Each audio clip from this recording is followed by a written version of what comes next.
엄마. 그 한마디를 내뱉는 순간 30년의 시간이 무너졌습니다. 거리에서 이름도 없이 살아온 한 남자. 그는 자신이 누구인지 몰랐습니다. 어디서 왔는지도 어디로 가야 하는지도. 하지만 운명은 포기하지 않았습니다. 병원 침대 위에서 그가 알게 된 진실. 자신이 30년 전 실종된 재벌가의 아들이었다는 것. 그리고 그를 평생 찾아 헤맨 부모가 있었다는 것. 이것은 한 남자가 이름을 되찾기까지의 이야기입니다. 인생의 끝에서 시작을 발견한 기적 같은 이야기. 지금부터 여러분께 들려드리겠습니다. 잃어버린 이름. 여러분 혹시 생각해 보신 적 있으신가요? 이름이 없다는 것이 어떤 기분일지. 우리는 태어나면서 이름을 받습니다. 부모님이 정성껏 지어준 세상에서 가장 소중한 선물이죠. 그 이름 하나로 우리는 존재를 증명합니다. 하지만 이름이 없다면? 자신이 누구인지 모른다면? 오늘 제가 들려드릴 이야기의 주인공은 그런 사람이었습니다. 사람들은 그를 그냥 아저씨라고 불렀어요. 편의점 앞에 앉아 있는 노숙자 아저씨. 지하철역 환풍구에서 자는 아저씨. 그는 자신의 이름을 기억하지 못했습니다. 기억나는 것은 오직 하나. 끝없이 떠돌았다는 것. 그것뿐이었죠. 하지만 그의 몸속에는 비밀이 숨겨져 있었습니다. 30년이라는 시간이 감춰놓은 진실이. 그리고 어느 추운 겨울밤 죽음의 문턱까지 갔다가 돌아온 그 순간 운명의 실타래가 풀리기 시작했습니다. 자, 이제 이야기를 시작하겠습니다. 2024년 11월 14일. 서울의 밤은 유난히 추웠습니다. 강남구의 한 지하철역. 3번 출구 앞 환풍구 위에는 오늘도 그가 누워 있었습니다. 사람들은 그를 환풍구 아저씨라고 불렀죠. 이름이 없었으니까요. 그는 중년의 남자였습니다. 정확한 나이는 알 수 없었지만 대충 50 전후로 보였어요. 햇볕에 그을린 얼굴, 거칠어진 손, 낡은 옷. 전형적인 노숙자의 모습이었습니다. 하지만 그의 눈빛은 달랐어요. 다른 노숙자들처럼 삶을 포기한 듯한 눈빛이 아니었습니다. 뭔가 잃어버린 것을 찾는 듯한 그런 눈빛이었죠. 아저씨, 또 여기서 주무세요? 밤 11시가 넘은 시간. 맞은편 편의점 야간 알바를 하는 청년이 따뜻한 캔커피를 들고 나왔습니다. 25살의 청년 민준이었어요. 남자는 천천히 몸을 일으켰습니다. 그리고 고개를 숙여 감사를 표했죠. 말이 없었습니다. 늘 그랬어요. 오늘은 더 추운 것 같은데 괜찮으세요? 민준이 걱정스럽게 물었습니다. 남자는 고개를 끄덕였어요. 괜찮다고. 하지만 괜찮지 않았습니다. 사실 그는 며칠 전부터 몸이 좋지 않았어요. 가슴이 답답하고 숨쉬기가 힘들었죠. 기침도 자주 나왔고요. 하지만 어디 말할 곳이 없었습니다. 병원에 갈 돈도 없었고 무엇보다 신분증이 없었으니까요. 그럼 따뜻하게 주무세요. 내일 아침에 또 뵐게요. 민주는 미소를 지으며 편의점으로 돌아갔습니다. 남자는 캔커피를 천천히 마셨어요.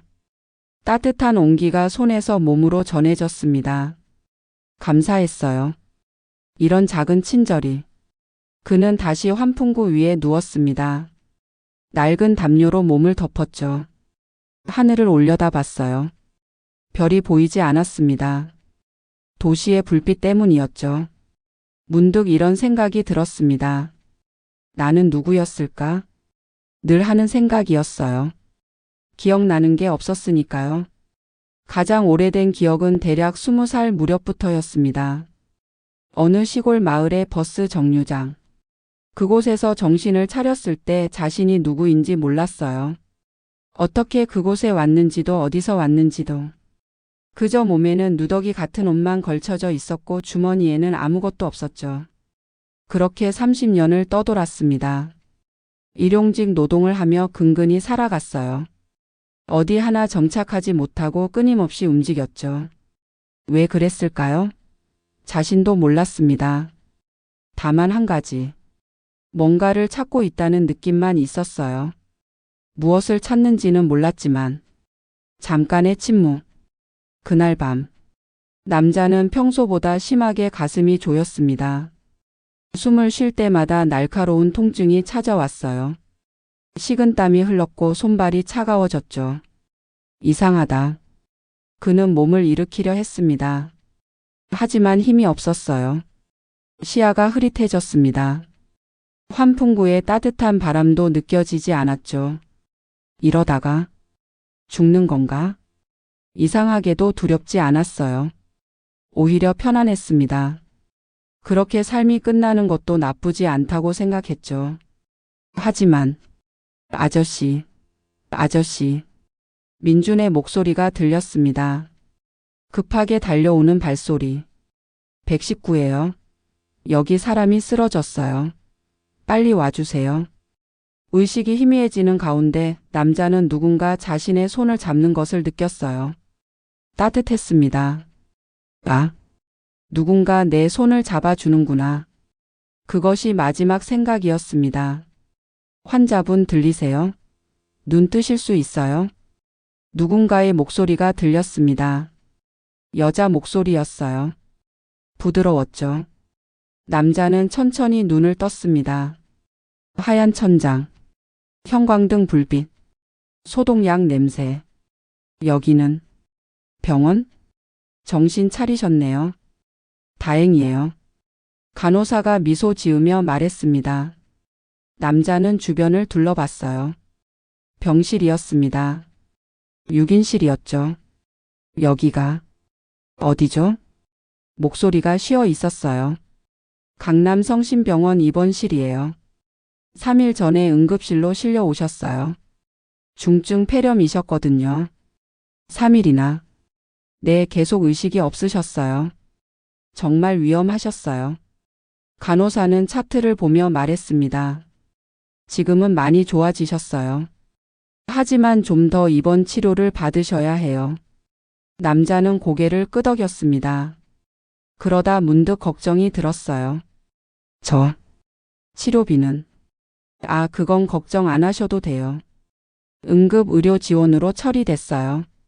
남자는 안도의 한숨을 쉬었습니다. 그리고 한 가지 더. 간호사가 조심스럽게 말했습니다. 혈액 검사를 했는데요. 담당 의사 선생님이 환자분을 직접 뵙고 싶어 하세요. 혈액 검사요? 네, 뭔가 특이한 결과가 나왔대요. 자세한 건 의사 선생님께서 설명해 주실 거예요. 그렇게 말하고 간호사는 병실을 나갔습니다. 남자는 다시 천장을 바라봤어요. 특이한 결과라니. 건강이 안 좋은 건 알고 있었습니다. 오랫동안 제대로 먹지 못했고 거리에서 잠을 잤으니까요. 하지만 혈액 검사에서 특이한 결과가 나왔다는 건 무슨 의미일까요? 잠깐의 침묵. 30분쯤 지났을까요? 병실 문이 열리고 의사가 들어왔습니다. 40대 중반쯤 되어 보이는 남자 의사였어요. 안녕하세요. 저는 이 병원 내과 전문의 김태현입니다. 의사는 침대 옆 의자에 앉았습니다. 진지한 표정이었어요. 환자분 이름이 어떻게 되시죠? 이름은 없습니다. 없다고요? 기억이 안 나요? 제가 누군지. 김태현 의사는 놀란 표정을 지었습니다. 기억상실증이신가요? 그런 것 같습니다. 아주 오래 전부터요. 의사는 차트에 뭔가를 적었어요. 그렇군요. 그럼 가족이나 연락할 분이 계신가요? 남자는 고개를 저었습니다. 아무도 없습니다. 의사는 안타까운 표정을 지었어요. 그리고 잠시 망설이다 입을 열었습니다. 환자분 혈액 검사 결과에 대해 말씀드리려고 합니다. 네, 환자분의 혈액형이 굉장히 희귀합니다. 희귀하다고요? 네, RH-널형에 가까운 극히 드문 유전형이에요. 전 세계적으로도 몇십 명밖에 없는 혈액형이죠.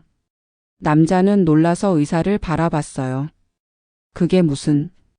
그래서 제가 국립과학수사연구원의 DNA 데이터베이스를 확인해 봤습니다. 혹시 미아신고나 실종자 자료와 매칭되는 게 있나 해서요. 의사의 목소리가 조금 떨렸습니다. 그리고 하나가 발견됐습니다. 발견됐다고요? 네. 1995년에 실종 신고된 아동의 혈액 샘플과 유사점이 많습니다. 남자의 심장이 빠르게 뛰기 시작했어요. 1995년이면 30년 전이죠. 당시 3살이던 아이가 실종됐어요. 이름은 최우진. 최우진. 그 이름을 들었을 때 뭔가가 가슴속에서 울렸습니다. 설명할 수 없는 감정. 하지만 확실한 건 DNA 검사를 해봐야 알 수 있습니다. 실종 당시 부모님이 제공한 DNA 샘플이 있거든요. 의사는 조심스럽게 말했습니다. 혹시 검사를 받아보시겠어요? 물론 환자분의 동의가 있어야 하지만요. 남자는 한참을 생각했습니다. 30년 전 실종된 아이. 최우진이라는 이름. 혹시 자신이? 설마. 하지만 가능성은 있었습니다. 자신의 기억은 20살 무렵부터만 있었으니까요. 그 이전의 기억은 완전히 공백이었죠. 검사를 받겠습니다. 남자가 말했습니다. 의사는 안도의 표정을 지었어요. 좋습니다. 그럼 바로 절차를 진행하겠습니다. 그리고 의사는 잠시 망설였습니다. 만약 정말 최우진 씨가 맞다면 부모님께 연락을 드려야 합니다. 30년 동안 아들을 찾아 헤매신 분들이에요. 남자의 눈에서 눈물이 글썽였습니다. 부모님. 자신에게도 부모님이 있었던 걸까요? 자신을 찾아 헤맨 사람들이? 알겠습니다. 그렇게 대답하는 목소리는 떨리고 있었습니다. DNA 검사가 진행되는 동안 김태현 의사는 1995년의 실종 사건을 자세히 조사했습니다. 기록을 찾아보니 이런 내용이 있었어요. 실종 아동 최우진 당시 3세 실종 일시 1995년 8월 15일 오후 3시경 실종 장소. 서울시 강남구 대치동 은마 아파트 놀이터. 당일 어머니 박선영 씨 당시 32세가 놀이터에서 아이와 놀다가 잠깐 화장실에 다녀온 사이 아이가 사라짐. 목격자 진술에 따르면 검은색 승합차를 탄 남성 2명이 아이를 안고 급히 떠나는 것을 봤다는 증언이 있으나 차량 번호 미확인. 부모 아버지 최정훈 당시 35세 한신그룹 회장, 어머니 박선영 신고 접수 후 광범위한 수색 작업 진행되었으나 아동 발견 실패. 현재까지 미제 사건으로 남아있음. 김태현 의사는 기록을 읽으며 한숨을 쉬었습니다. 재벌가의 아들 유괴 사건. 당시 엄청난 이슈였죠.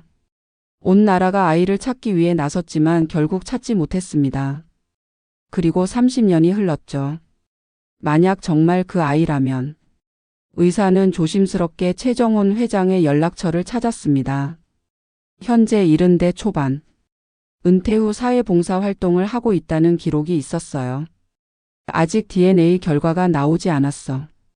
확실해지면 그때 연락하자. 의사는 결과를 기다렸습니다. 잠깐의 침묵. 3일이 지났습니다. 김태현 의사의 책상 위에 한 통의 팩스가 도착했어요. DNA 감식 결과 보고서. 의사는 떨리는 손으로 서류를 펼쳤습니다. 그리고 눈을 크게 떴죠. 결과 99.97% 일치. 최정훈 마이너스 박선영 부부의 생물학적 자녀로 확인됨. 이런. 의사는 의자에 깊숙이 앉았습니다. 정말이었습니다. 30년 전 실종된 그 아이가 맞았어요. 30년 동안 거리를 떠돌던 노숙자가 사실은 재벌가의 잃어버린 아들이었던 거죠. 의사는 즉시 전화를 들었습니다. 여보세요? 전화기 너머로 나이든 남자의 목소리가 들렸습니다. 최정훈 회장님이신가요? 저는 강남 성심병원 내과 의사 김태현입니다. 네, 무슨 일이시죠? 회장님, 30년 전에 실종되신 아드님에 대해 말씀드리고 싶어서요. 전화기 너머가 순간 조용해졌습니다. 그리고 떨리는 목소리가 들렸어요. 지금 뭐라고 하셨습니까? 아드님을 찾았습니다. DNA 검사 결과 99.97% 일치합니다. 대답이 없었습니다. 회장님, 저 지금 장난 아니시죠? 만약 장난이라면 장난이 아닙니다. 지금 저희 병원에 입원 중이십니다. 전화기 너머에서 흐느끼는 소리가 들렸어요. 정말입니까? 정말. 우리 아들을? 네. 지금 당장 오실 수 있으신가요? 지금 갑니다. 지금 당장. 전화가 끊어졌습니다. 김태현 의사는 깊은 숨을 쉬었어요. 그리고 병실로 향했습니다. 남자. 아니, 최우진에게 알려줘야 했습니다. 잠깐의 침묵. 환자분. 의사가 병실에 들어왔을 때 우진은 창밖을 바라보고 있었습니다. 결과가 나왔습니다. 우진이 천천히 고개를 돌렸어요. 불안한 눈빛이었습니다. 일치합니다. 99.97%. 당신은 최우진 씨가 맞습니다. 1992년 5월 3일생. 1995년 8월 15일 실종되신. 의사의 말이 끝나기도 전에 우진의 눈에서 눈물이 흘렀습니다. 저는 정말 네, 당신에게는 부모님이 계십니다. 30년 동안 당신을 찾아 헤매신 분들이요. 우진은 양손으로 얼굴을 감쌌어요. 어깨가 떨렸습니다. 30년을 자신이 누군지도 모르고 살았습니다. 이름도 가족도 집도 없이. 그런데 이제야 알게 됐죠. 자신에게는 이름이 있었다는 것을, 자신을 찾는 사람들이 있었다는 것을. 부모님이 오고 계십니다. 곧 도착하실 거예요. 의사의 말에 우진은 고개를 들었습니다. 저를 알아보실까요? 당연하죠. 부모가 자식을 못 알아볼 리 없습니다. 우진은 떨리는 손으로 눈물을 닦았어요. 부모님. 한 번도 기억해 본 적 없는 그 이름이 이제 현실이 되려 하고 있었습니다. 1시간 후. 병원 현관에 고급 승용차 한 대가 급하게 멈춰 섰습니다. 차에서 내린 사람은 70대 초반의 노인이었어요. 깔끔한 정장을 입었지만 얼굴은 창백했죠. 최정훈 회장이었습니다. 그리고 그의 뒤에서 한 여인이 내렸어요. 역시 70대 초반. 박선영 여사였습니다. 두 사람의 얼굴에는 눈물이 흐르고 있었어요. 여기가 맞나요? 박선영 여사가 떨리는 목소리로 물었습니다. 네, 여기입니다. 이쪽으로 오세요. 안내를 받은 간호사가 앞장섰습니다. 엘리베이터를 타고 7층으로. 그리고 복도를 지나 한 병실 앞에 섰습니다. 이 안에 계십니다. 간호사가 조심스럽게 말했어요. 최정훈 회장은 문 앞에서 멈췄습니다. 손이 떨렸어요. 30년을 기다렸습니다. 아들을 찾기 위해 모든 것을 했어요. 사설 탐정을 고용했고 전국을 수색했고 거액의 현상금을 걸었습니다. 하지만 찾을 수 없었죠. 세월이 흐르면서 희망은 점점 사라져 갔어요. 아들은 이미 이 세상 사람이 아닐지도 모른다는 생각. 그런데 지금 그 문 하나를 사이에 두고 아들이 있다니. 여보. 박선영 여사가 남편의 손을 잡았습니다. 그녀의 손도 떨리고 있었어요. 들어가요. 우리 우진이를 만나러. 회장은 고개를 끄덕였습니다. 그리고 천천히 문을 열었어요. 잠깐의 침묵. 병실 안. 창가 침대에 한 남자가 앉아 있었습니다. 낡은 병원복을 입은 수척한 중년 남자. 햇볕에 그을린 얼굴, 거친 손. 하지만 그 얼굴을 본 순간 박선영 여사는 알아봤습니다. 우진아. 그 목소리에 남자가 고개를 돌렸어요. 그리고 두 사람의 눈이 마주쳤습니다. 부모와 아들. 30년 만의 재회였습니다. 우진이. 우리 아들 맞지? 박선영 여사가 떨리는 발걸음으로 다가갔어요. 우진은 그녀를 바라봤습니다. 처음 보는 여인이었지만 이상하게도 낯설지 않았어요. 어머니. 그 한마디에 박선영 여사는 주저앉았습니다. 그리고 우진의 손을 잡으며 울음을 터뜨렸어요. 우진아, 우진아. 엄마 아들. 최정훈 회장도 다가왔습니다. 그의 눈에서도 눈물이 흘렀어요. 아들. 정말 내가 맞구나. 우리 우진이가. 세 사람은 그렇게 한참을 울었습니다. 30년. 30년의 그리움. 30년의 기다림. 30년의 아픔. 모든 것이 그 순간 쏟아져 나왔습니다. 감동적인 음악 페이드인. 미안해요. 엄마가 미안해. 박선영 여사가 우진의 손을 꼭 잡으며 말했어요. 그날 잠깐만 자리를 비웠는데 엄마가 널 지키지 못해서. 어머니. 우진은 자신도 모르게 그 손을 꼭 잡았습니다. 처음 느껴보는 감정이었어요. 사랑받는다는 것. 누군가에게 소중한 존재라는 것. 이제 괜찮습니다. 이제. 우진의 목소리도 떨렸습니다. 최정훈 회장이 아들의 어깨에 손을 얹었어요. 이제 집에 가자. 내가 있어야 할 곳으로.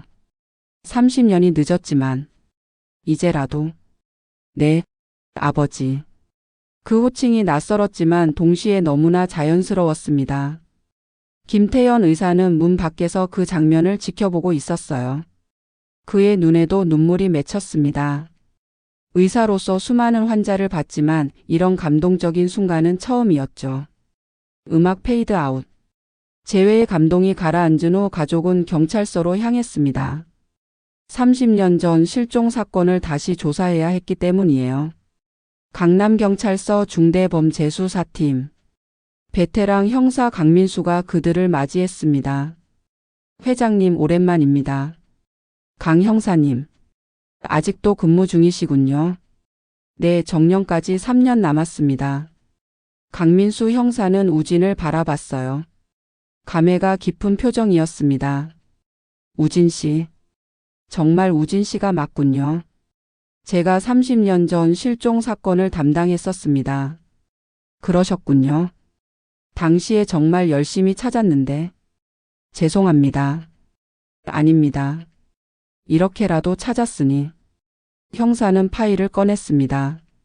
이제 진술을 받아야 합니다. 기억나는 게 있으신가요? 유괴 당시나 그 이후의 일들. 우진은 고개를 저었어요. 기억이 없습니다. 제 기억은 20살 무렵부터만. 그렇군요. 그럼 20살 무렵 기억나는 첫 순간부터 말씀해 주시겠어요? 우진은 천천히 말하기 시작했습니다. 경기도 어느 시골 마을이었습니다. 버스 정류장에서 정신을 차렸죠. 몸에는 누더기 같은 옷만 걸쳐져 있었고. 날짜는 기억나십니까? 정확히는 모릅니다. 하지만 계절은 여름이었던 것 같아요. 더웠으니까요. 형사는 메모하며 물었습니다. 그 전의 기억은 전혀 없습니까? 어떤 장소나 사람이나. 우진은 눈을 감았어요. 기억을 더듬어 봤습니다. 어둠. 좁은 공간. 무서운 목소리들. 파편처럼 떠오르는 이미지들이었지만 명확하지 않았어요. 어둠. 좁은 곳. 그리고 무서운 목소리들. 그것밖에. 박선영 여사가 아들의 손을 꼭 잡았습니다. 그 기억들이 얼마나 끔찍했을지 상상이 됐어요. 혹시 몸에 상처나 특이한 흔적이 있습니까? 의사가 대신 대답했습니다. 입원 당시 신체 검사를 했는데 오래된 골절 흔적이 여러 곳 있었습니다. 늑골 팔뼈. 제대로 치료받지 못하고 굳은 흔적이었죠. 형사의 표정이 굳어졌어요. 학대를 받았다는 뜻이군요. 아마도요. 최정훈 회장이 주먹을 쥐었습니다. 분노가 치밀어 올랐어요. 범인들을 꼭 찾아야 합니다. 최선을 다하겠습니다. 하지만 30년이 지난 사건이라. 형사는 어려운 표정을 지었습니다. 그래도 다시 수사를 시작하겠습니다. 당시 미제로 남은 여러 유괴 사건들과 연관성도 조사하고요. 부탁드립니다. 우진은 진술서에 서명했습니다. 최우진이라는 이름으로. 30년 만에 되찾은 자신의 이름이었습니다. 경찰서를 나온 가족은 차에 올랐습니다. 우진아, 이제 집에 가자. 박선영 여사가 부드럽게 말했어요. 네, 어머니. 차는 강남의 한 고급 주택가로 향했습니다. 우진은 창밖을 바라봤어요. 낯선 풍경이었지만 동시에 묘하게 익숙했습니다. 여기가 내가 살던 곳이었나? 30분쯤 지났을까요? 차는 큰 저택 앞에 멈춰 섰습니다. 3층짜리 양옥 건물. 넓은 정원이 있는 고급 주택이었어요. 여기가 우리 집이니? 응, 내가 태어나고 자란 집이야. 박선영 여사가 눈물을 글썽이며 말했습니다. 내가 사라진 후에도 우리는 여기서 계속 살았어. 언젠가 내가 돌아올까봐. 우진은 천천히 차에서 내렸습니다. 대문을 지나 현관으로, 그리고 집 안으로 들어섰을 때 순간 뭔가가 머릿속에 스쳤습니다. 넓은 거실, 계단, 창문 너머로 보이는 정원. 아, 우진이 비틀거렸어요. 우진아. 최정훈 회장이 급히 아들을 부축했습니다. 괜찮니? 네, 잠깐.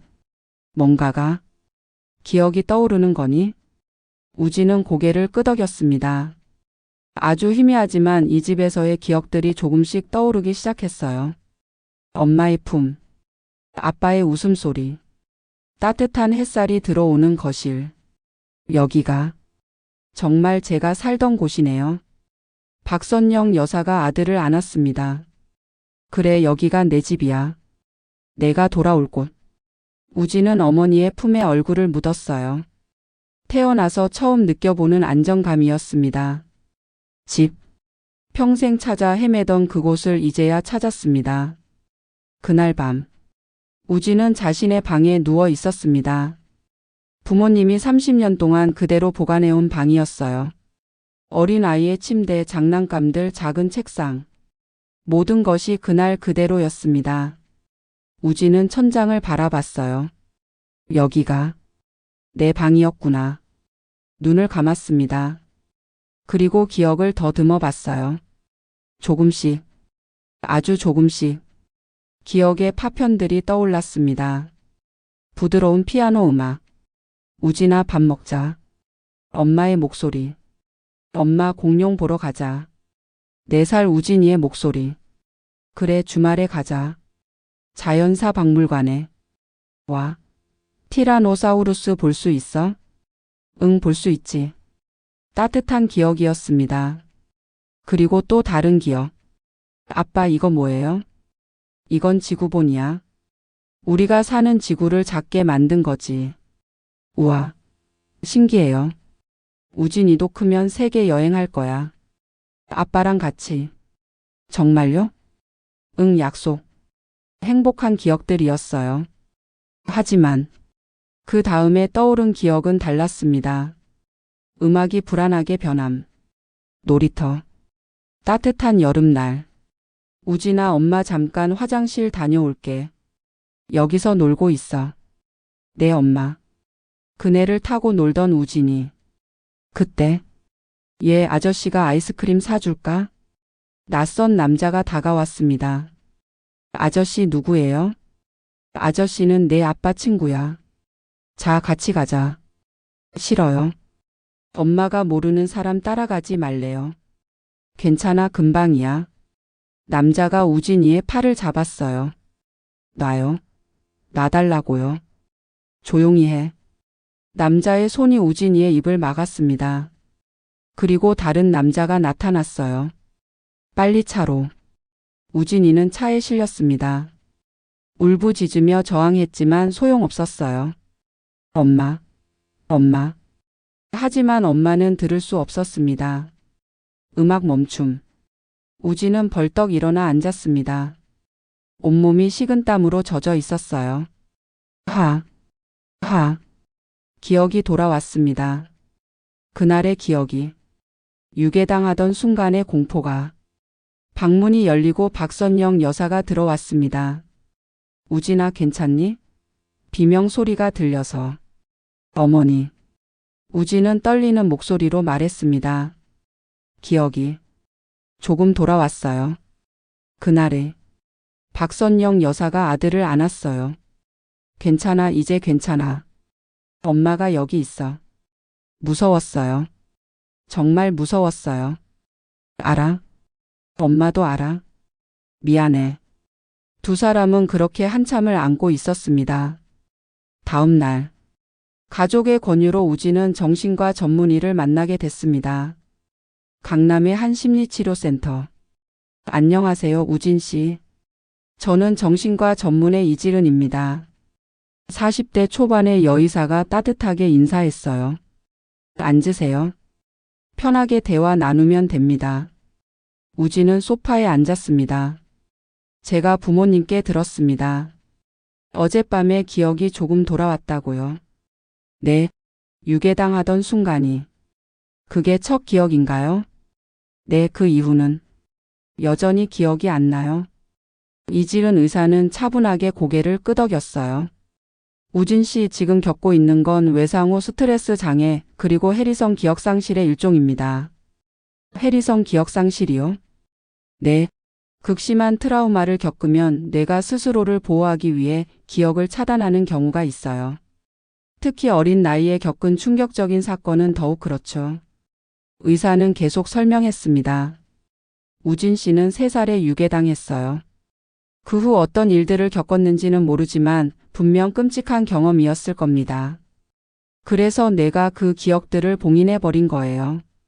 그럼 그 기억들은 영영 돌아오지 않는 건가요? 아니요.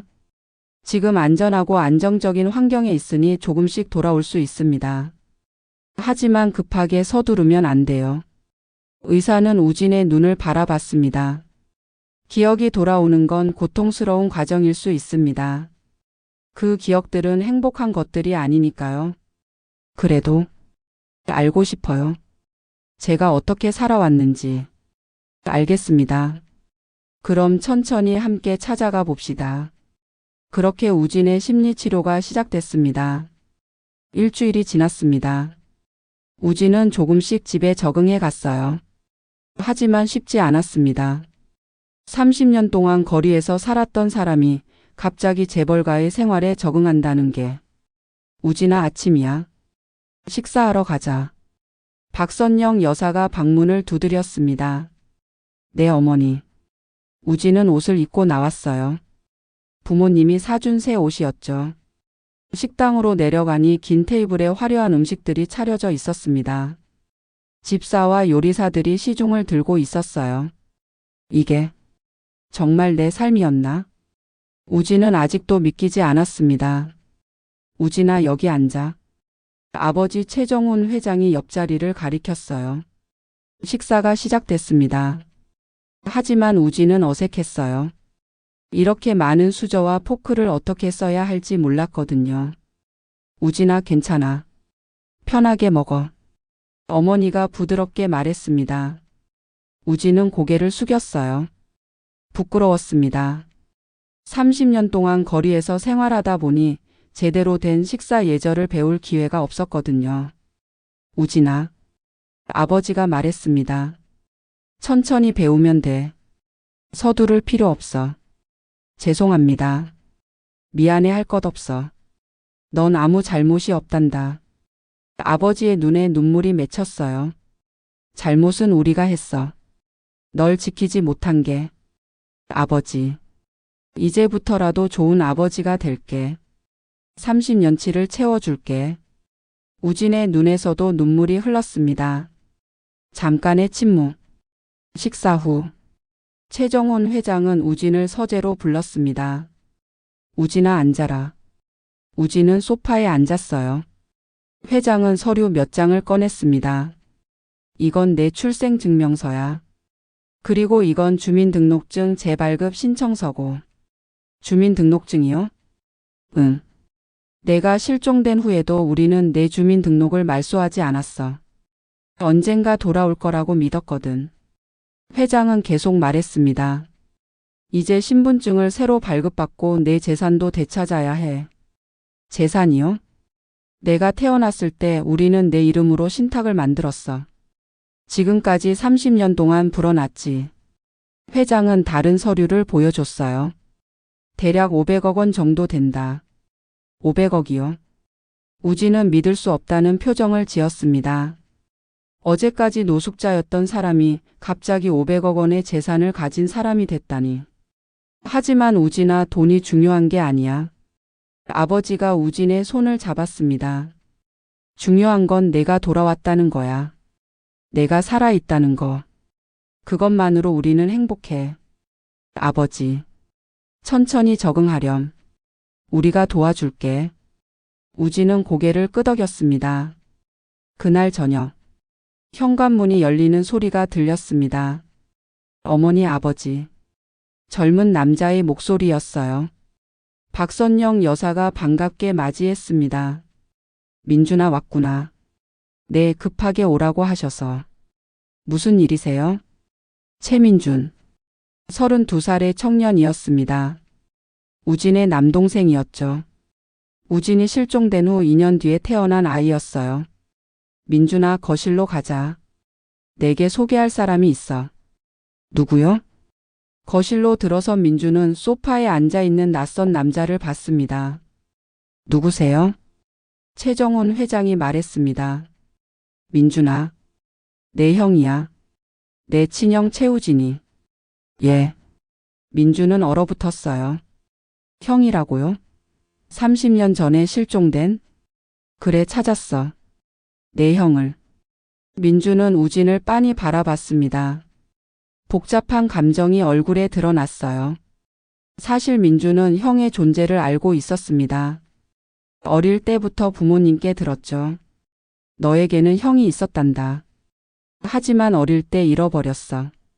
그 이야기를 들을 때마다 민준은 형에 대한 그리움과 동시에 복잡한 감정을 느꼈어요. 자신은 실종된 형의 대체제가 아닐까 하는 생각. 그리고 지금 그 형이 돌아온 겁니다. 형님. 민준이 조심스럽게 다가왔습니다. 우진은 일어나 동생을 바라봤어요. 민준이. 내가 내 동생이구나. 네. 저는 형님이 실종된 후에 태어났어요. 그래서 한 번도 못 뵀죠. 그랬구나. 두 사람 사이에 어색한 침묵이 흘렀습니다. 민준은 솔직히 당황스러웠어요. 갑자기 나타난 형. 30년을 노숙자로 살았다는 형. 이 사람이 정말 우리 형이 맞나? 의심이 들었습니다.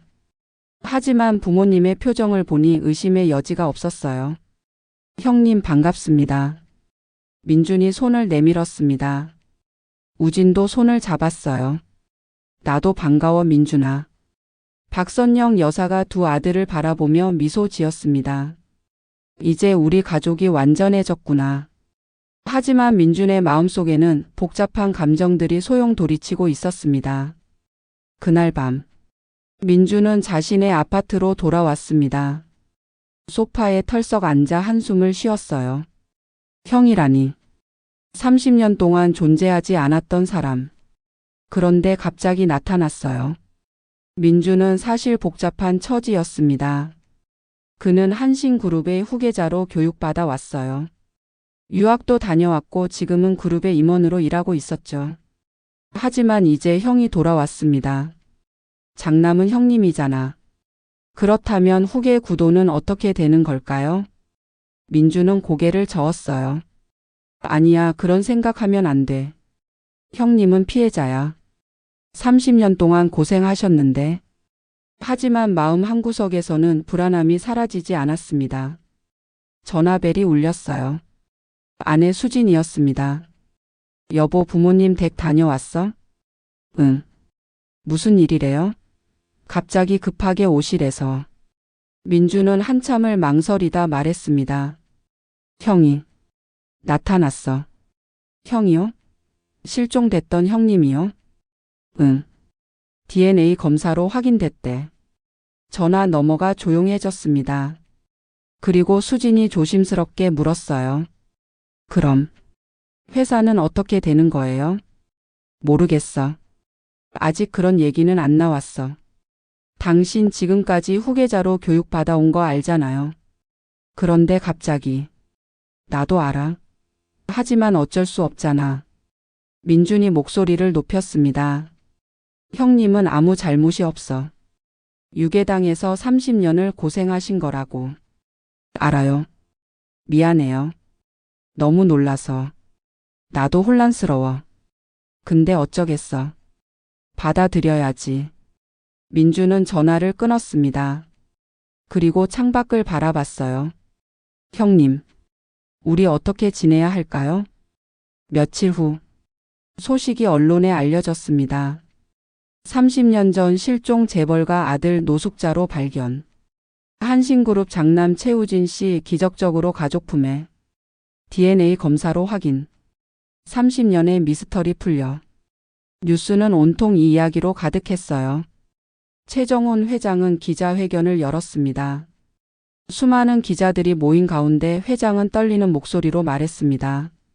30년 동안 아들을 찾아 헤맸습니다. 단 하루도 포기한 적이 없었죠. 플래시가 터졌습니다. 이번에 기적적으로 아들을 찾게 됐습니다.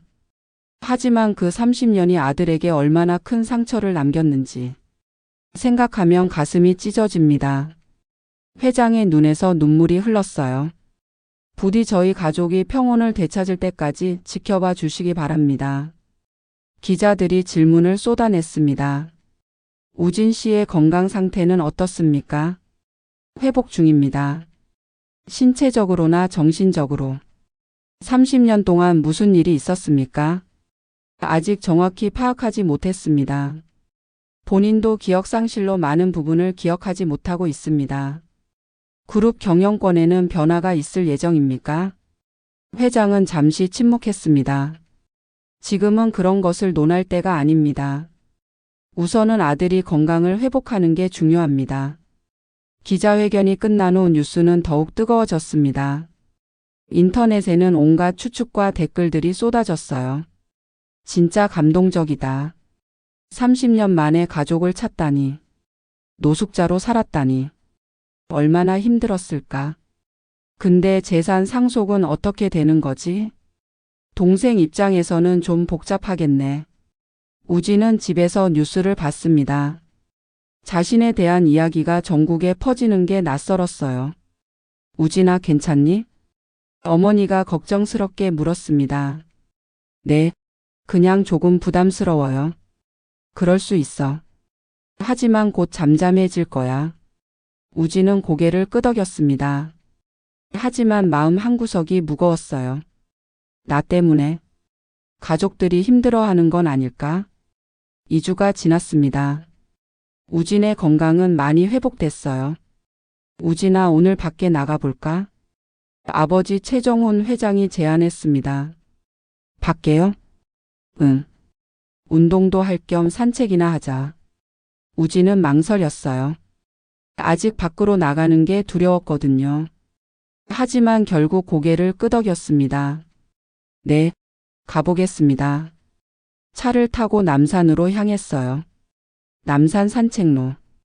따뜻한 봄날이었습니다. 기분이 어때? 아버지가 물었어요. 좋습니다. 오랜만에 이렇게 여유롭게 걸어보네요. 30년 동안 어떻게 지냈니? 우진은 천천히 말했습니다.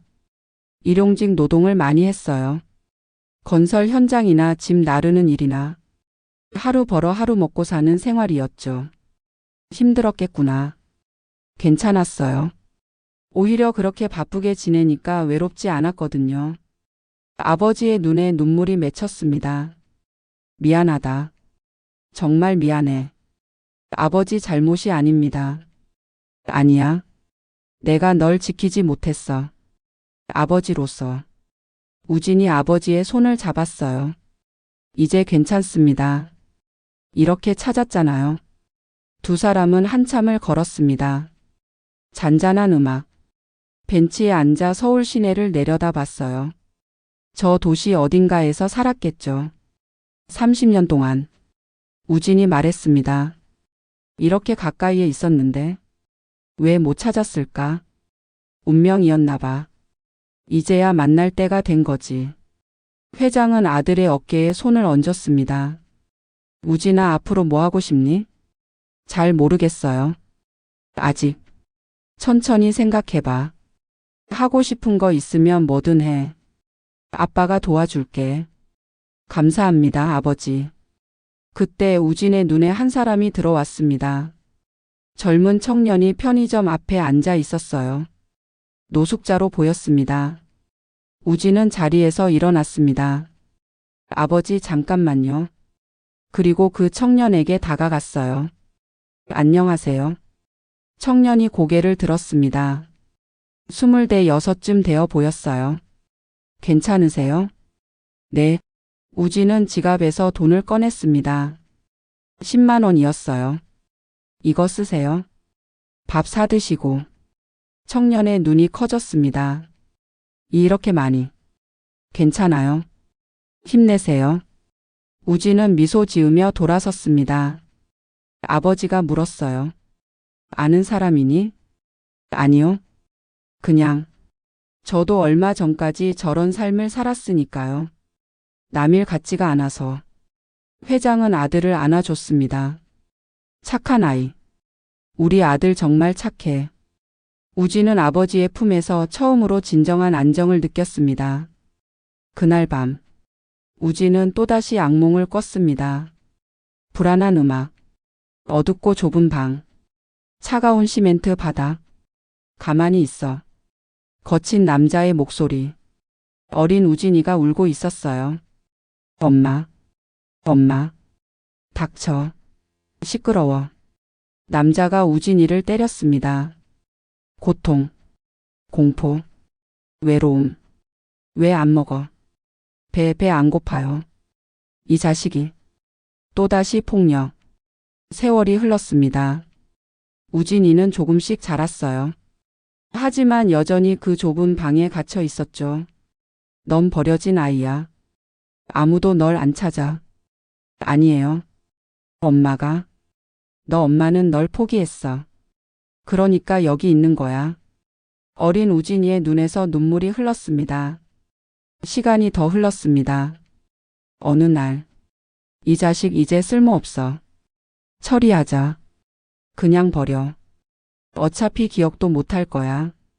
남자들이 우진이를 차에 실었어요. 그리고 어느 시골 마을에 버렸습니다. 의식이 희미한 상태로. 음악 멈춤. 아. 우진이 비명을 지르며 깼습니다. 온몸이 땀으로 젖어 있었어요. 우진아. 부모님이 급히 방으로 들어왔습니다. 괜찮니? 하. 기억이 돌아왔어요. 우진은 떨리는 목소리로 말했습니다. 갇혀 있었어요. 오랫동안. 어두운 방에. 박선영 여사가 아들을 안았어요. 괜찮아, 이제 괜찮아. 맞았어요. 많이. 그리고 굶었고. 우진아. 그들이 말했어요. 엄마가 날 포기했다고. 아무도 안 찾는다고. 박선영 여사가 울음을 터뜨렸습니다. 아니야. 엄마는 단 하루도 널 포기한 적 없어. 매일매일 찾았어. 최정훈 회장도 주먹을 쥐었어요. 분노가 치밀었습니다. 우진아, 그 사람들 얼굴 기억나니? 잘 모르겠어요. 흐릿해요. 괜찮아. 천천히 기억해봐. 경찰에게 알려야 해. 우진은 고개를 끄덕였습니다. 다음 날, 강민수 형사가 최 씨 집을 방문했습니다. 우진 씨 기억이 돌아왔다고 들었습니다. 네, 조금씩. 우진은 어젯밤 꿈에서 본 것들을 설명했어요. 형사는 꼼꼼히 기록했습니다. 갇혀 있던 장소에 대해 더 자세히 말씀해 주실 수 있나요? 지하였던 것 같아요. 창문이 없었고 습했어요. 주변 소음은? 차 소리가 들렸어요. 가끔. 그리고 기차 소리 같은 것도. 기차요? 네, 규칙적으로 들렸어요. 형사의 눈이 반짝였습니다. 좋습니다. 그것만으로도 큰 단서가 됩니다. 형사는 지도를 펼쳤어요. 1995년 당시 기차 노선을 중심으로 수색 범위를 좁힐 수 있습니다. 그 사람들 찾을 수 있을까요? 최선을 다하겠습니다. 30년이 지났지만 포기하지 않겠습니다. 최정훈 회장이 말했습니다. 형사님, 특별수사팀을 꾸려주십시오. 비용은 제가 부담하겠습니다. 알겠습니다. 이번엔 꼭 잡겠습니다. 수사가 재개됐습니다. 당시 미제로 남은 유사 유괴 사건들을 다시 조사했어요. 증거들을 재분석했고 목격자들을 다시 찾아갔습니다. 그리고 한 달 후 단서가 나왔습니다. 우진 씨, 좋은 소식입니다. 강민수 형사가 전화를 걸어왔습니다. 1995년 당시 비슷한 유괴 사건이 몇 건 더 있었습니다. 그리고 그중 한 건에서 용의자가 검거된 적이 있었어요. 정말입니까? 네. 당시 3년형을 받고 복역했습니다. 지금은 출소한 상태고요. 그 사람을 네, 지금 추적 중입니다. 곧 소환하겠습니다. 며칠 후 경찰서 조사실 50대 후반의 남자가 앉아 있었습니다. 이름은 김철수. 김철수 씨, 1995년 8월 15일 어디 있었습니까? 그걸 어떻게 기억해요? 30년 전인데. 당신 기록을 봤습니다. 유괴로 복역한 전력이 있더군요. 그건 다 끝난 일이에요. 끝난 일이 아닙니다. 최우진 군 유괴 사건 당신 것 아닙니까? 김철수의 얼굴이 굳어졌어요. 전 몰라요. 증거가 있습니다. 당신 차량 번호가 목격됐어요. 당시 음마 아파트 근처에서. 그건 형사는 사진을 꺼냈습니다. 어린 우진이의 사진이었어요. 이 아이 기억나시죠? 김철수는 땀을 흘렸습니다. 전 정말 실토하십시오. 이미 정황 증거는 충분합니다. 한참의 침묵 후 김철수가 고개를 떨구었어요. 알겠습니다. 제가 했습니다. 형사들이 긴장했습니다. 자세히 말씀하십시오. 김철수는 떨리는 목소리로 말하기 시작했습니다. 돈이 필요했어요. 그래서 재벌집 아이를 유괴하면 몸값을 받을 수 있을 거라고 생각했죠. 공범이 있었습니까? 네, 박영수라는 친구랑 같이. 그 사람 지금 어디 있습니까? 모릅니다. 연락 끊은 지 오래됐어요. 유괴 후에 어떻게 했습니까? 경기도 이천의 한 폐가에 아이를 숨겼어요. 그리고 몸값을 요구하려고 했는데 아이가 너무 울어서 통제가 안 됐어요. 그래서 김철수는 말을 잇지 못했습니다. 그래서 어떻게 했습니까? 때렸어요. 많이. 그리고 굶겼고 형사의 주먹이 쥐어졌습니다. 계속하십시오. 몇 년 동안 거기 가뒀습니다. 몸값 요구는 포기했어요. 너무 위험해서. 그럼 왜 죽이지 않았습니까? 그건 차마 무엇입니까? 아이 눈을 보니까 죽일 수가 없었어요. 김철수가 울기 시작했습니다.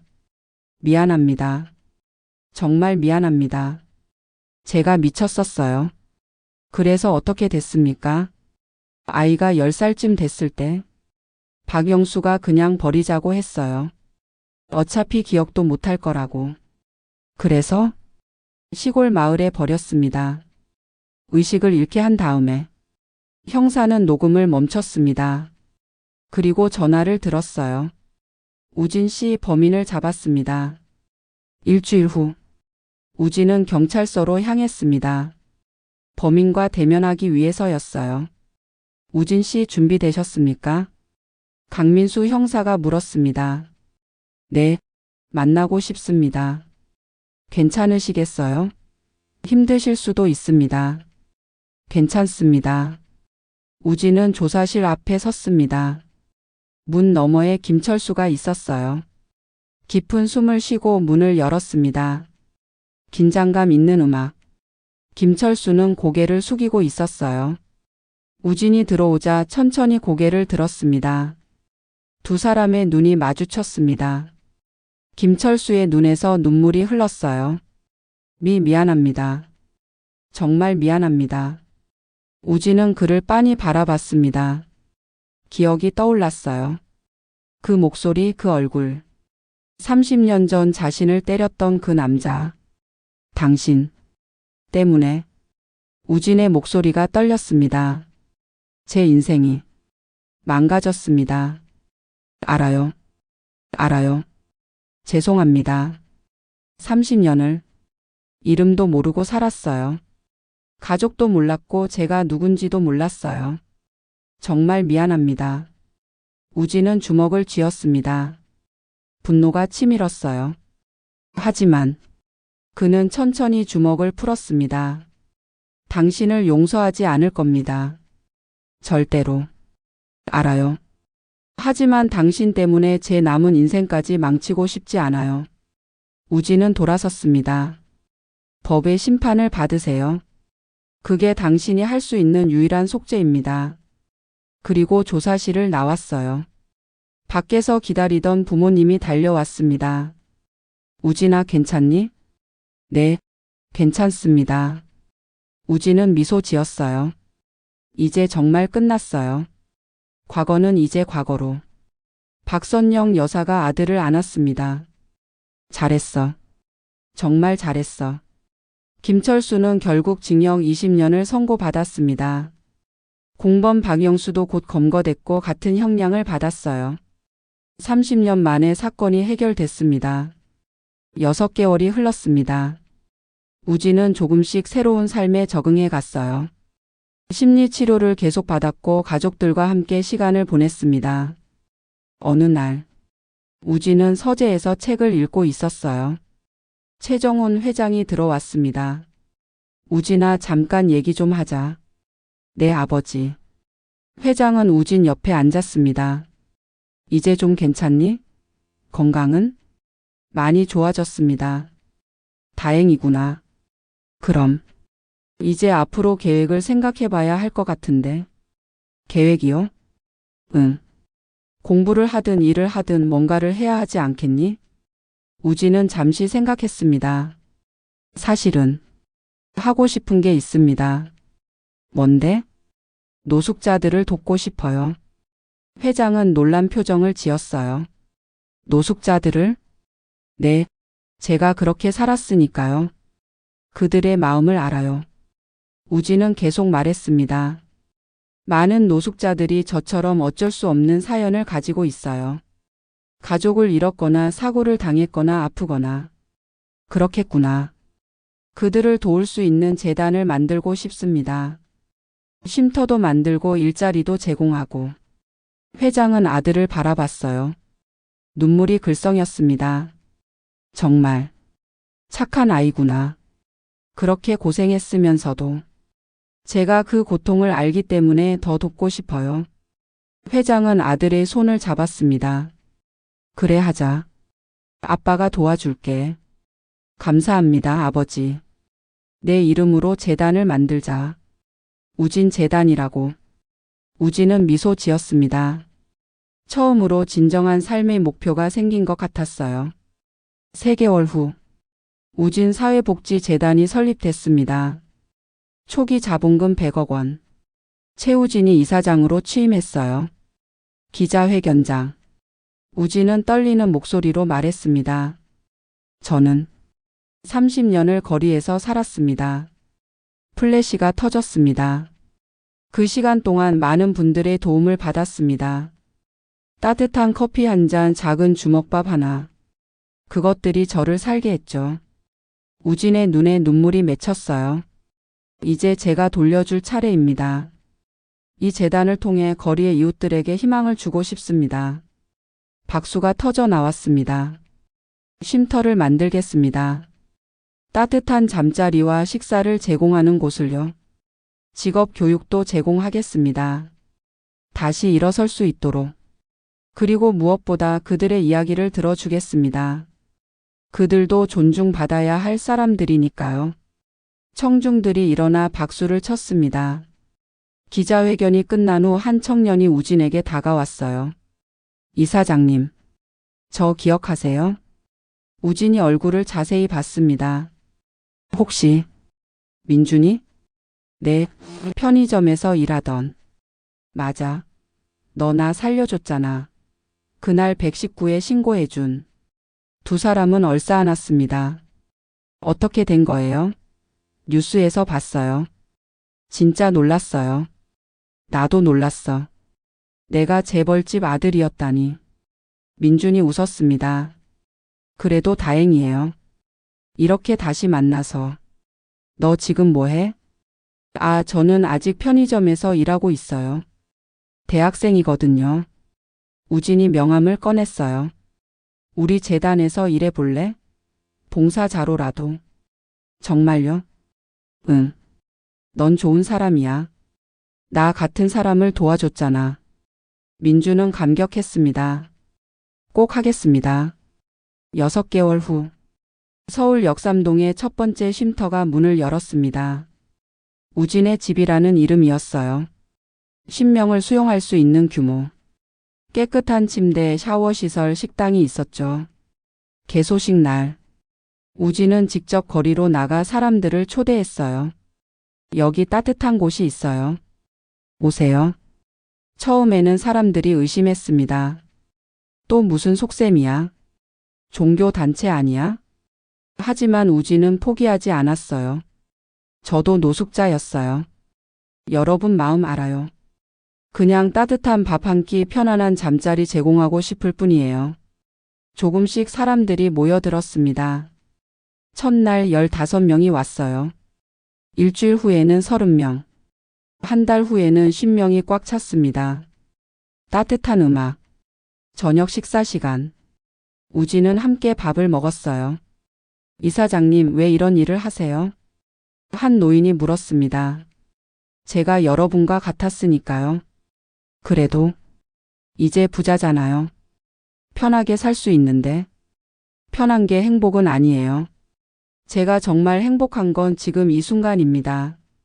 여러분과 함께하는 이 시간. 노인의 눈에 눈물이 맺혔어요. 고맙습니다. 정말. 우진은 노인의 손을 잡았습니다. 아니에요. 제가 더 감사하죠. 살아있게 해주셔서. 그날 밤 우진은 쉼터를 돌아보며 생각했습니다. 이게 내가 해야 할 일이구나. 30년의 방황이 이 순간을 위한 준비였던 것 같았어요.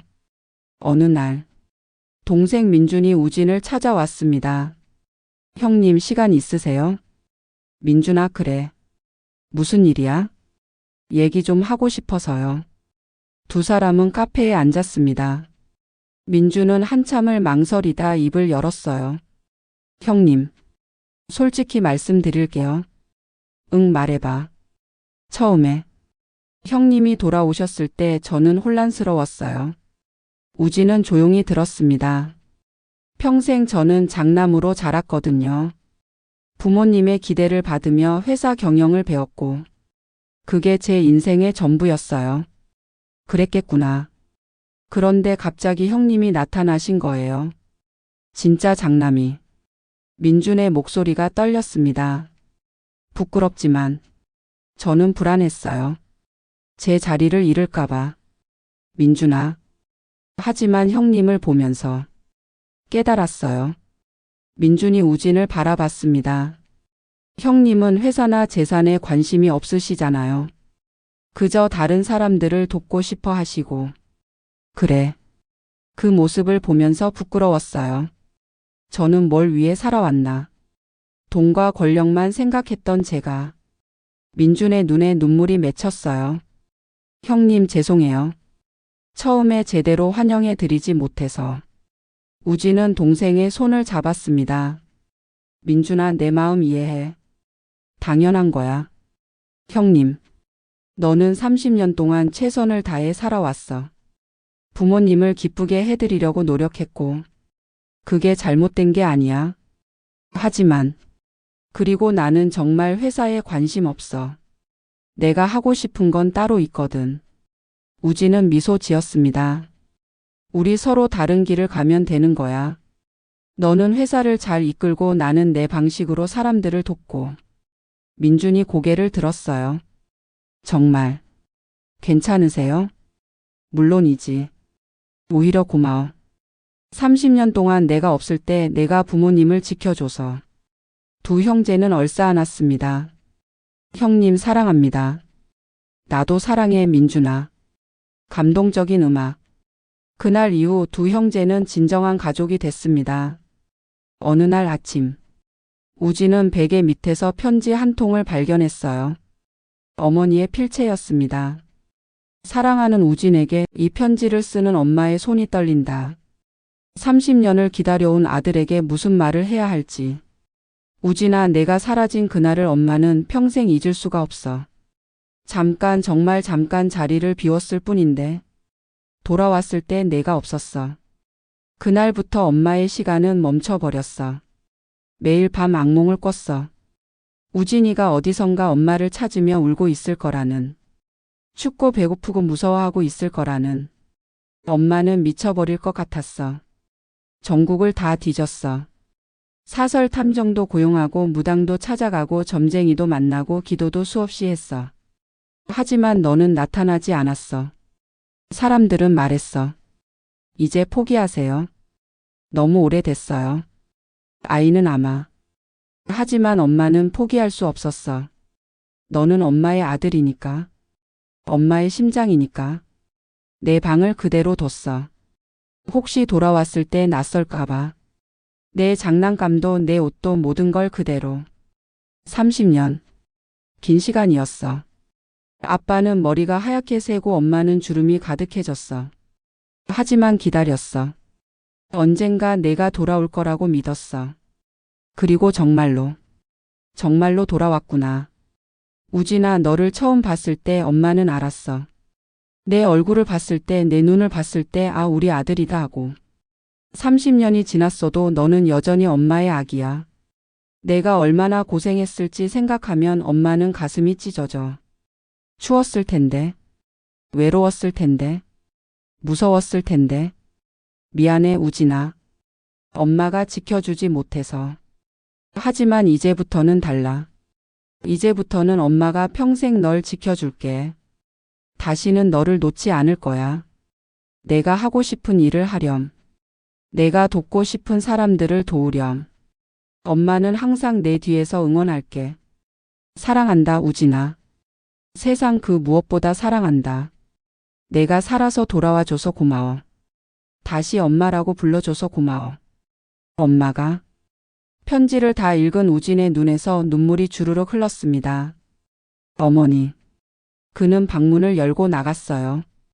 거실에서 아침 준비를 하던 어머니에게 달려가 꼭 안았습니다. 엄마. 사랑해요. 박선영 여사도 아들을 안으며 울었어요. 엄마도 사랑해. 우리 아들. 1년이 흘렀습니다. 우진 재단은 놀라운 성과를 냈어요. 서울에 5개의 쉼터를 열었고 500명 이상의 노숙자들을 도왔습니다. 직업교육 프로그램을 통해 150명이 새로운 일자리를 찾았어요. 그리고 무엇보다 우진은 행복했습니다. 어느 날 우진은 첫 번째 쉼터를 찾았어요. 이사장님. 사람들이 반갑게 인사했습니다. 잘 지내셨어요? 네, 다들 건강하시죠? 우진은 한 사람 한 사람 악수를 나눴습니다. 그때 한 중년 남자가 다가왔어요. 이사장님, 감사 인사드리려고요. 무슨 일이세요? 저 재단 덕분에 일자리를 얻었어요. 이번 달부터 경비 일을 시작했습니다. 정말요? 축하드려요. 이사장님 덕분이에요. 다시 살 용기를 얻었어요. 남자의 눈에 눈물이 맺혔습니다. 제 인생이 끝났다고 생각했는데 이사장님이 희망을 주셨어요. 우진도 울컥했어요. 아니에요. 스스로 일어서신 겁니다. 아니에요. 이사장님이 손을 내밀어 주셨잖아요. 두 사람은 얼싸안았습니다. 따뜻한 음악. 그날 저녁. 우진은 가족들과 함께 저녁 식사를 했어요. 우진아, 요즘 정말 행복해 보인다. 아버지가 말했습니다. 네, 행복해요. 정말로. 힘들진 않니? 매일 일하느라. 전혀요. 오히려 보람 있어요. 우진은 가족들을 바라봤습니다. 30년을 방황했지만 그 시간이 헛되지 않았어요. 그 경험이 있었기에 지금 할 수 있는 일들이니까요. 박선영 여사가 눈물을 닦았어요. 우리 아들 정말 대견해. 민준도 웃으며 말했습니다. 형님 존경해요. 진심으로. 고마워 민준아. 최정훈 회장이 잔을 들었습니다. 자, 우리 가족을 위해 건배하자. 다시 함께할 수 있게 된 이 기적을 위해. 건배. 네 사람의 잔이 부딪혔습니다. 그로부터 몇 달 후, 우진 재단에 한 통의 전화가 걸려왔습니다. 여보세요, 우진 재단입니다. 저 이사장님과 통화할 수 있을까요? 무슨 일이신지 여쭤봐도 될까요? 제가 30년 전에 이사장님을 봤던 사람인 것 같아서요. 우진은 급히 전화를 받았습니다. 저예요, 우진입니다. 이사장님. 저는 김순이라고 합니다. 30년 전에 경기도 이천에 살았어요. 우진의 심장이 빠르게 뛰었습니다. 계속 말씀해 주세요. 1995년 여름쯤이었을 거예요. 저희 마을 버스 정류장에 어린 남자아이가 쓰러져 있었어요. 의식이 없는 상태였고 옷도 누더기였어요. 저는 그 아이를 병원에 데려갔는데 신원을 알 수 없었죠. 그래서요? 의사 선생님이 충격으로 기억상실이 온 것 같다고 했어요. 경찰에 신고했지만 미아 신고가 없었대요. 김순이는 계속 말했습니다. 그 아이를 보살피고 싶었는데 저희 집 형편이 어려워서 며칠 후에 아이가 사라졌어요. 사라졌다고요? 네, 제가 못 지켜줘서 평생 마음에 걸렸어요. 김순이의 목소리가 떨렸습니다. 그런데 최근에 뉴스에서 이사장님 이야기를 보고 혹시 그 아이가 아닐까 싶어서 우진의 눈에서 눈물이 흘렀습니다. 맞아요. 제가 그 아이예요. 정말요? 네. 선생님 덕분에 살았어요. 병원에 데려가 주셔서. 아이고. 아이고. 정말 그 아이가. 김순이도 울기 시작했습니다. 선생님 꼭 만나고 싶어요. 감사 인사드리고 싶어요. 저야말로. 그때 제대로 지켜주지 못해서. 아니에요. 선생님이 아니었으면 저는 죽었을 거예요. 일주일 후. 우진은 이천으로 향했습니다. 작은 시골 마을. 30년 전 자신이 정신을 차렸던 그곳. 버스 정류장이 보였어요. 기억이 떠올랐습니다. 그리고 한 할머니가 서 있었습니다. 김순이 선생님이었어요. 이사장님. 선생님. 두 사람은 얼싸안았습니다.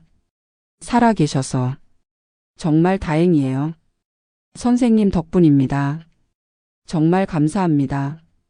한참을 울고 난 후 우진은 선생님을 모시고 이천의 한 식당으로 갔습니다. 선생님, 앞으로 필요하신 건 뭐든 말씀하세요. 제가 돕겠습니다. 아니에요, 괜찮아요. 선생님은 제 생명의 은인이세요. 제발 부탁 들어주세요. 김순이는 눈물을 닦으며 말했습니다. 그럼 하나만 부탁할게요. 말씀하세요. 이사장님이 하시는 일 계속해 주세요. 도움이 필요한 사람들을 계속 도와주세요. 약속드립니다. 그것만으로 충분해요. 제가 도왔던 그 아이가 이렇게 훌륭하게 자라서 다른 사람들을 돕고 있다는 게 너무 자랑스러워요. 우진은 선생님의 손을 꼭 잡았습니다. 제가 있는 이유예요. 선생님이. 그 일이 있은 후 우진은 더욱 열심히 일했습니다. 그리고 크리스마스가 다가왔어요. 우진아, 올해는 가족들끼리 특별한 크리스마스를 보내자. 아버지가 제안했습니다. 어디 가실 건가요? 아니, 집에서. 그런데 특별한 손님들을 초대하려고. 크리스마스 이브. 최 씨 집의 넓은 거실에 많은 사람들이 모였습니다. 쉼터에서 지내는 노숙자들이었어요. 어서 오세요. 우진이 반갑게 맞이했습니다. 사람들은 어리둥절했어요. 저희가 여기 와도 되나요? 당연하죠. 오늘은 다 함께 크리스마스를 보내는 거예요. 거실에는 큰 크리스마스 트리가 있었고 긴 테이블에는 맛있는 음식들이 가득했습니다. 박선영 여사가 나와 인사했어요. 환영합니다. 편하게 계세요. 최정훈 회장도 웃으며 말했습니다. 오늘은 우리 모두 가족입니다. 저녁 식사가 시작됐습니다. 처음에는 어색했지만 점점 분위기가 풀렸어요. 사람들은 음식을 먹으며 이야기를 나눴습니다. 웃음소리가 집 안을 가득 채웠죠. 즐거운 크리스마스 음악. 식사 후 우진이 앞으로 나왔습니다. 여러분 오늘 이렇게 함께 해주셔서 감사합니다. 모두가 우진을 바라봤어요. 제가 여러분께 선물을 준비했어요. 우진은 봉투들을 꺼냈습니다. 이건 각자의 취업 지원금입니다. 새로운 시작을 위한. 사람들이 놀랐어요. 그리고 이건. 우진은 또 다른 봉투를 꺼냈습니다. 임대 아파트 입주권입니다. 재단에서 준비한 거예요. 한 노인이 벌떡 일어났습니다. 정말입니까? 네, 정말입니다. 노인은 주저앉아 울었어요. 감사합니다. 정말 감사합니다. 다른 사람들도 울기 시작했습니다. 행복의 눈물이었어요. 여러분, 우진이 말했습니다. 저도 여러분과 같았어요. 길거리에서 자고 추위에 떨고 내일을 걱정하며. 하지만 포기하지 않았어요. 그리고 결국 여기까지 왔죠. 여러분도 할 수 있어요. 다시 일어설 수 있어요. 우진의 눈에서 눈물이 흘렀습니다. 저를 믿어주세요. 제가 함께 걷겠습니다. 모든 사람들이 일어나 박수를 쳤습니다. 그날 밤은 모두에게 가장 따뜻한 크리스마스가 됐습니다. 새해가 밝았습니다. 우진은 33번째 생일을 맞이했어요. 우진아 생일 축하한다. 가족들이 케이크와 함께 노래를 불러줬습니다. 감사합니다. 우진은 촛불을 껐어요. 소원 빌었니? 어머니가 물었습니다. 네, 빌었어요. 사실 우진의 소원은 간단했습니다. 이 행복이 계속되기를. 그날 오후 우진은 재단 사무실로 출근했어요. 이사장님, 새로 오신 자원봉사자분입니다. 직원이 한 여성을 소개했습니다. 안녕하세요. 저는 한지아라고 합니다. 30살쯤 되어 보이는 여성이었어요. 단정한 인상에 따뜻한 미소를 가졌습니다. 반갑습니다. 최우진입니다. 이사장님 이야기 뉴스에서 봤어요. 정말 감동적이었어요. 감사합니다. 저도 도움이 되고 싶어서 왔어요. 사회복지사 자격증이 있습니다. 정말요? 그럼 큰 도움이 되시겠네요. 지아는 그날부터 재단에서 일하기 시작했어요. 그녀는 열정적이고 성실했습니다. 무엇보다 노숙자들을 진심으로 대했죠. 우진은 그런 지아의 모습에 감동했어요. 시간이 흐르면서 두 사람은 자주 함께 일하게 됐습니다. 어느 날 저녁. 이사장님, 오늘 일과 끝났어요? 네, 이제 마무리하려던 참이었어요. 저녁 안 드셨죠? 같이 먹을래요? 네, 좋아요. 두 사람은 근처 식당으로 갔습니다. 이사장님은 어떻게 이 일을 시작하게 되셨어요? 지아가 물었습니다. 제가 그런 삶을 살았으니까요. 노숙자로. 30년이나. 정말 힘드셨겠어요. 힘들었죠. 하지만 그 경험이 있었기에 지금 이 일을 할 수 있는 거예요. 지아는 우진을 바라봤습니다. 대단하세요. 그런 아픔을 겪고도 다른 사람을 도우시다니. 아니에요. 오히려 당연한 거죠. 받은 사랑을 돌려주는 거니까. 두 사람의 눈이 마주쳤습니다. 뭔가가 전해졌어요. 로맨틱한 음악. 지아 씨는요? 왜 이 일을 하시나요? 저도 비슷한 경험이 있어요. 어떤? 제 아버지가 사업 실패 후에 술에 빠지셨어요. 그리고 가출하셨죠. 아, 몇 년 후에 찾았는데 노숙자로 지내고 계셨어요. 아프셨고, 지아의 목소리가 떨렸습니다. 결국 돌아가셨어요. 제대로 된 치료를 못 받아서. 죄송합니다. 괜찮아요. 오래전 일이에요. 그때 깨달았어요. 이런 사람들을 도와야겠다고. 우진은 지아의 손을 잡았습니다. 우리 같이 힘내요. 같이 도웁시다. 네. 그날 이후 두 사람은 더욱 가까워졌습니다. 몇 달이 흘렀습니다. 우진과 지아는 자연스럽게 가까워졌어요. 같이 일하고 같이 밥 먹고 같이 웃었습니다. 어느 봄날, 우진은 용기를 냈어요. 지아 씨 주말에 시간 있으세요? 네, 왜요? 같이 놀러 갈래요? 일 말고. 지아는 미소 지었습니다. 데이트 신청인가요? 우진이 얼굴이 빨개졌어요. 네, 좋아요. 토요일 오후. 두 사람은 남산타워로 데이트를 갔습니다. 여기 처음이에요? 네, 사실 서울에 이렇게 오래 살았는데도 관광지는 거의 안 가봤어요. 그럼 오늘 제가 안내할게요. 두 사람은 케이블카를 탔어요. 서울 시내가 한눈에 보였습니다. 와, 정말 아름답네요. 우진이 감탄했습니다. 그죠? 저도 여기 올 때마다 감동받아요. 타워 꼭대기 전망대. 이사장님, 편하게 우진이라고 불러요.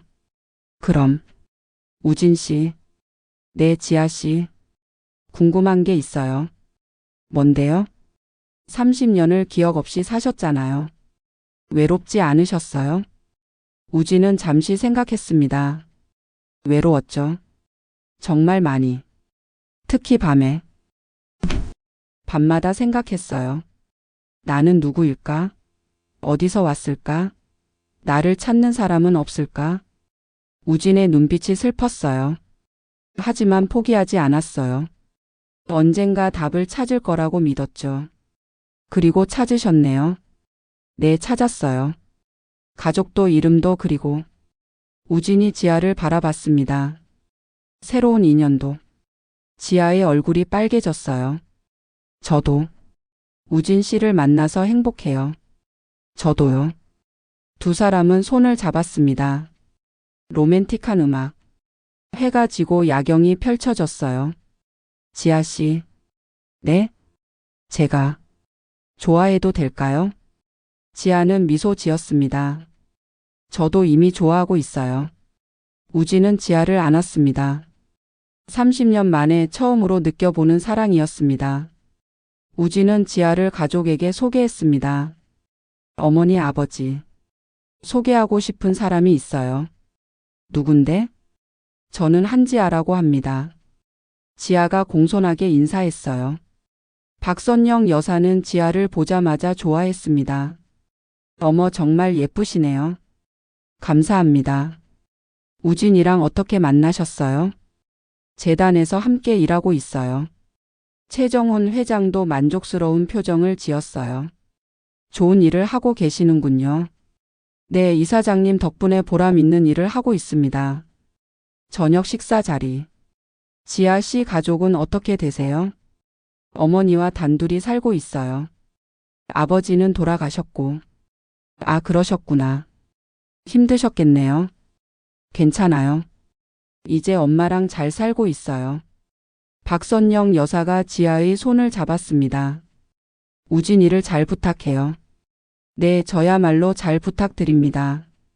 민준도 좋아했어요. 형수님 반갑습니다. 아직 형수는. 지아가 부끄러워했습니다. 곧 될 거잖아요. 모두가 웃었어요. 식사 후 어머니가 우진을 따로 불렀습니다. 우진아. 네, 어머니. 정말 좋은 사람 만났구나. 네, 너무 좋은 사람이에요. 지아 씨 눈빛을 보니까 널 진심으로 아끼는 게 느껴져. 저도 그래요.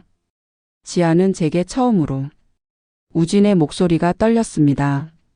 처음으로 사랑이 뭔지 알게 해준 사람이에요.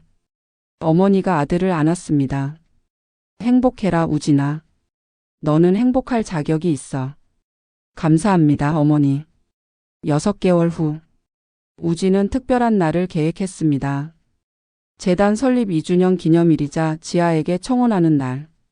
쉼터 앞마당에 작은 무대가 설치됐어요. 쉼터 사람들과 가족들 그리고 직원들이 모였습니다. 오늘은 특별한 날입니다. 우진이 무대에 올라 말했습니다. 2년 전 이 재단을 시작할 때 저는 약속했습니다.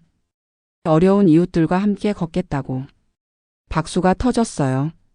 그 약속을 지킬 수 있었던 건 여러분 덕분입니다. 함께 해주셔서 감사합니다. 우진은 지아를 바라봤습니다. 그리고 특히 한 사람에게 감사하고 싶습니다. 지아 씨, 앞으로 나와주세요. 지아는 놀라며 무대로 올라갔어요. 뭐예요? 우진은 한쪽 무릎을 꿇었습니다. 그리고 작은 상자를 꺼냈어요. 감동적인 음악. 한지아 씨, 우진 씨. 저는 30년 동안 방황했습니다. 제가 누군지도 모르고 어디로 가야 할지도 몰랐죠. 우진의 목소리가 떨렸습니다. 하지만 당신을 만나고 나서 알았습니다. 제가 가야 할 곳이 어디인지. 바로 당신 곁이었어요. 지아의 눈에서 눈물이 흘렀습니다. 당신과 함께라면 앞으로의 30년 아니 평생을 행복하게 살 수 있을 것 같아요. 우진은 반지를 꺼냈습니다. 한지아 씨, 저와 결혼해 주시겠어요? 지아는 울먹이며 고개를 끄덕였어요. 네, 좋아요. 우진은 지아의 손에 반지를 끼워줬습니다. 그리고 두 사람은 얼싸안았어요. 사랑해요, 지아.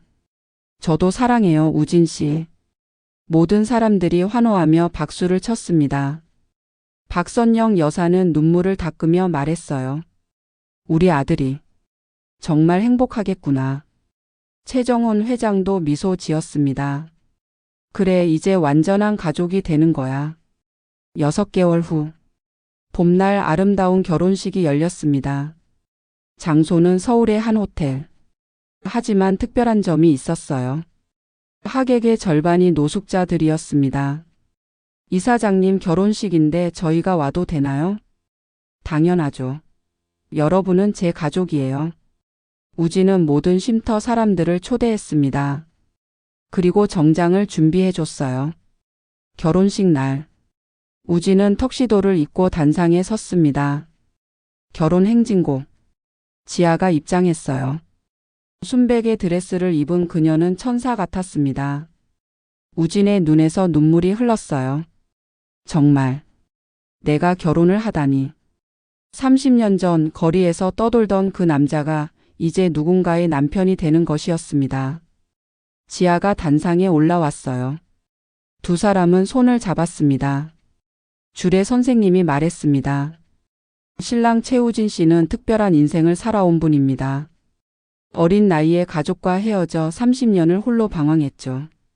하지만 포기하지 않았습니다. 그리고 결국 모든 것을 되찾았습니다. 가족을, 이름을, 그리고 사랑을. 주례는 우진을 바라봤어요. 신랑, 신부를 평생 사랑하고 아끼겠습니까? 네, 서약합니다. 신부, 신랑을 평생 사랑하고 지지하겠습니까? 네, 서약합니다. 그럼 이제 서로에게 반지를 교환하세요. 두 사람은 반지를 끼워줬어요. 신랑은 이제 신부에게 키스해도 좋습니다. 우진과 지아는 키스했습니다. 환호와 박수. 모든 사람들이 일어나 박수를 쳤어요. 행복한 순간이었습니다. 피로연 자리. 우진은 마이크를 잡았습니다. 오늘 참석해 주신 모든 분들께 감사드립니다. 특히 저를 키워주신 부모님께 감사드립니다. 최정훈 회장과 박선영 여사가 울었어요. 30년 동안 저를 찾아주셔서 다시 가족이 되게 해주셔서 감사합니다. 그리고 제 동생 민준이 사랑합니다. 저를 받아준 이 모든 분들께 감사합니다. 우진은 지아를 바라봤습니다. 그리고 사랑하는 내 아내 지아. 당신을 만나 제 인생이 완성됐습니다. 평생 행복하게 해줄게요. 지아도 울면서 미소 지었어요. 저도 당신을 평생 사랑할게요. 그날은 모두에게 잊지 못할 날이 됐습니다. 이것으로 이야기를 마칩니다. 이 이야기를 듣고 계신 여러분, 혹시 지금 힘든 시간을 보내고 계신가요? 앞이 보이지 않는 어둠 속을 걷고 계신가요? 포기하지 마세요. 당신의 이야기도 언젠가는 행복한 결말을 맞이할 겁니다. 감사합니다.